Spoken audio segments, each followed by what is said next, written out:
April 26, 1986, a day that changed history forever. A nuclear reactor in Chernobyl exploded, releasing deadly radiation into the air.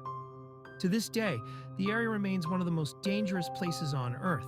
But what if I told you that something is secretly fighting back? Meet the incredible radiation-eating mushrooms. Radiation is dangerous. It can damage cells, cause sickness, and make places unlivable for thousands of years. But deep inside Chernobyl's abandoned nuclear reactor, scientists found something truly amazing. Mushrooms that don't just survive radiation, they actually feed on it.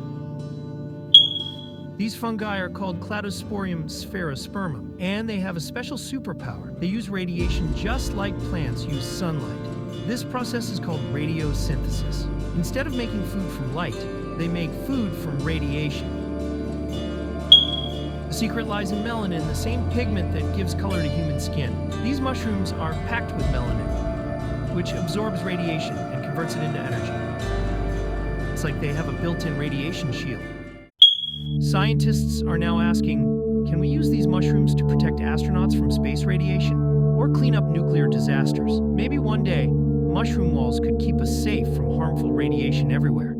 Nature is full of surprises, and these tiny fungi might help us solve one of the biggest challenges on Earth and beyond. What do you think? Could mushrooms be the superheroes of the future? Let us know in the comments, and subscribe for more amazing science facts.